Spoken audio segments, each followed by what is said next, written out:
చెయ్యము, payment claim కానియము, రెండు జరిగాయి. ఫస్ట్ నాకు కావాల్సింది న్యాయం. న్యాయం కోసమే పోరాటం. న్యాయం కావాలంటే నువ్వు డిశ్చార్జ్ కావాలి కదా. నేను కావాలి అంటే నన్ను పంపించండి, పోలీసు సమక్షంలో పంపించండి. మీ గురించి కాదు, ఎస్ఐ గారిని పంపించండి. పంపించడానికి రాయండి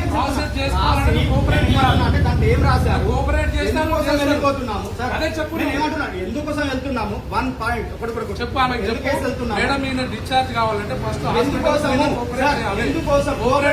ప్రాసెస్ చేసుకున్న తర్వాత కంప్లైంట్ ఇస్తే దానిపైన ఎంక్వైరీ చేస్తారు. ఎంక్వైరీ చేస్తారా వాళ్ళ తప్పుంటే వాళ్ళపైన నన్ను ఇంత అడిపించడానికి ప్రయత్నం చేస్తున్నారు అంటే పోలీసులు వచ్చిన తర్వాత కూడా నా తెలుగు రేఖ మీరు నాకు 4 లక్షల ఫాలోవర్స్ ఉండి కూడా నాలాంటి వాడికే ఇలాంటి అన్యాయం జరుగుతుందంటే ప్రజలారా గమనించండి.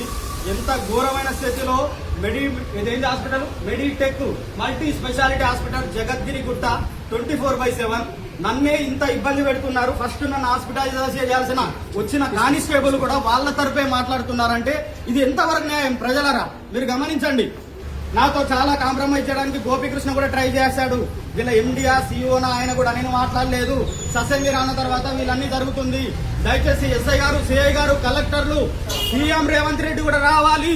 నేను చేస్తున్నది మంచి పని, ప్రజల కోసం బతుకుతున్నా ప్రజల మనిషిని.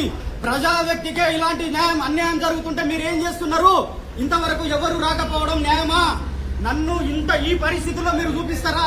ఈ యూరిన్ బెగ్ ఏంది, ఇది బ్లడ్ ఏంది, ఈ పరిస్థితి ఏంది? ఇది నిజమా? నేను పిచ్చోడులనా? నేను మాట్లాడుతున్న మాట స్పృహతో, శ్రద్ధతో, నా అంగీకారంతో, ఎవరి బలవంతం లేకుండా మాట్లాడుతున్న మాటలకు నాకు ఇదే న్యాయం.